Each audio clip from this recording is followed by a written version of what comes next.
ուժեղ հայեր, ինձ համար մեծ պատիվ է լինել մասը Հայաստանի համար այս նշանակալի, այս պատմական պայքարի, կրել դրա բոլոր դժվարությունները և ձեր առջև կանգնել բաց ճակատով։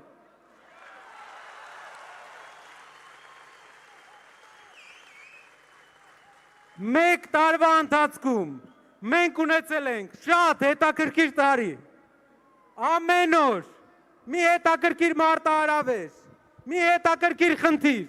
բայց բոլոր խնդիրները հաղթահարել ենք պատվով և դրա ապացույցը այն է, որ բոլորս իրար հետ այսօր Հանրապետության հրապարակը ողողել ենք դրական էներգիայով։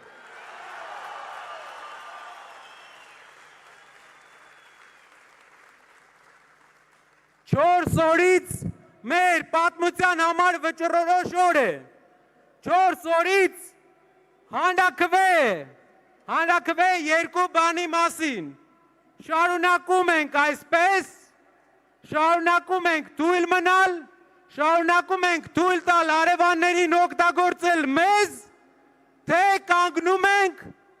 և մեր մեջքը ամրացնում և սկսում ենք զարգանալ։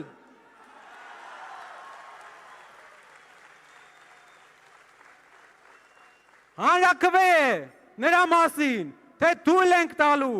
փոքրիկ խմբակի պարտված ղեկավարին, թողել, որ Հայաստան մտնեն ադրբեջանցիներ, թե պահելու ենք մեր հայրենիքի վերջի մնացած հողը հայկական։ Հանրաքվե է նրա մասին, թե թույլ ենք տալու մեր եղբայրները Հայաստանը լքեն աշխատանքի համար, Հայաստանը լքեն ավելի լավ կյանքի համար, թե վերակառուցելու ենք մեր քանդած երկիրը և ուժեղացնելու ենք մեր երկրի տնտեսությունը, բարեկեցություն ենք բերելու հայ ընտանիքներին և այնպես ենք անելու, որ հայերը էլ չգնան։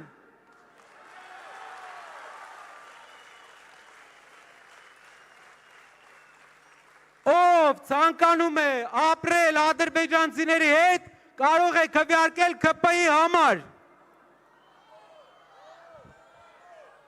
Ով ցանկանում է հայկական վերջին հողը, մեր հայրենիքի 10%-ը պահպանել հայկական, ուժեղացնել, քվեարկում է ուժեղ Հայաստանի համար։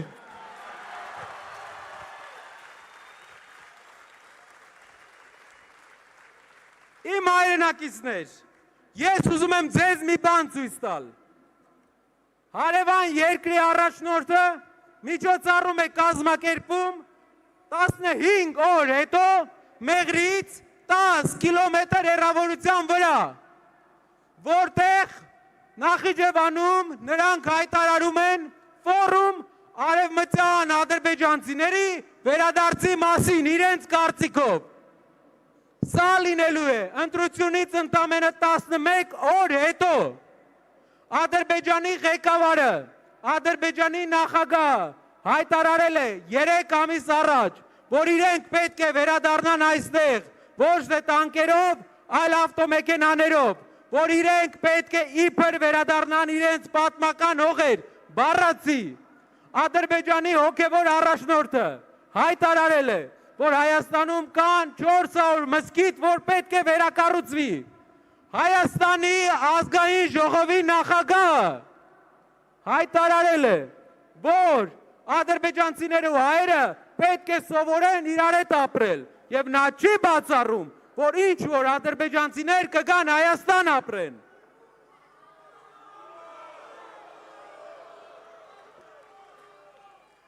Հայաստանի սոցապ նախարարը, մեր երկրի սոցապ նախարարը կանգնում է ազգային ժողովի ամբիոնից և ասում է, որ մենք պետք է սովորենք միատարր ազգ որպես ապրենք։ Ոչ միատարր ազգ, ուրիշ ազգերի հետ պետք է գանք, հակացություն ստանան, այլ ազգը, որ ազգն է ուզենալու այստեղ գալ, էտում համար է տեղ բացում։ Ինչն է մեր ծրագիրը։ Մեր ծրագիրը դեմ կանգնելն է դրան։ մենք ցույց ենք տալի ձեզ մի փաստաթուղթ, որը կբաժանվի ձեզ։ Այս փաստաթուղթը սեղմ օրինակ է Արևմտյան Ադրբեջան պետության կողմից, Ադրբեջանի պետության կողմից տպված կոնցեպտի, որտեղ նրանք գրում են, թե ինչ են անելու Հայաստան վերադարձի համար։ Սա դուք կարող եք տեսնել ավելի մեծ գրքով, կարող ենք բոլորին ներկայացնել։ Սա իրենց պետության կողմից ֆինանսավորվող քաղաքականություն է եւ այնտեղ գրված է, ցիտում եմ. Հայաստան կոչվող տարածքում համատարած կերպով ոչնչացվել է ադրբեջանցիներին պատմական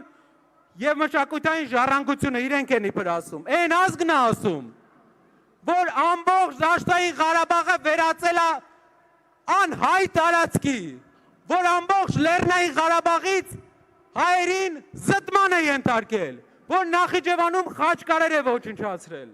Իրենց ասելով իրավունքների վերականգնման հարցը իբր ադրբեջանցիների պետք է լինի առաջնահերթ հարցերից մեկը։ Եվ նաև մզկիթների եւ գերեզմանատները պետք է վերականգնվեն ադրբեջանական։ Սրա մեջ է գրված։ Իսկ մենք գիտեք ինչ ենք սրան ասում։ Մենք ասում ենք, որ Հայաստանում լինելու է առաջնորդ,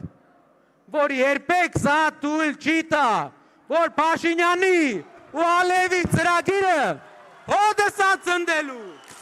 Հոդս։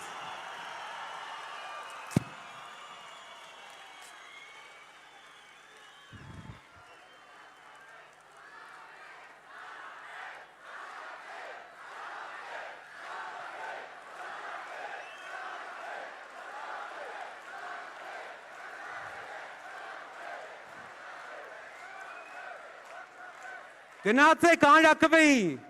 մերժեք փոքրիկ խմբակին, գնացեք ընտրության, լուծեք Հայաստանի ամենակարևոր հարցը, հայկականության հարցը, 4 օր ձեր շրջապատին ասեք, խնդրում եմ, գնացեք, որ գնան։ Գնացեք, որ նրանք չգան։ Իրար հետ ժողովուրդ, իրար հետ 4 օր, պատմական օր, եւ մենք կերտելու ենք մեր ուժեղ Հայաստանը։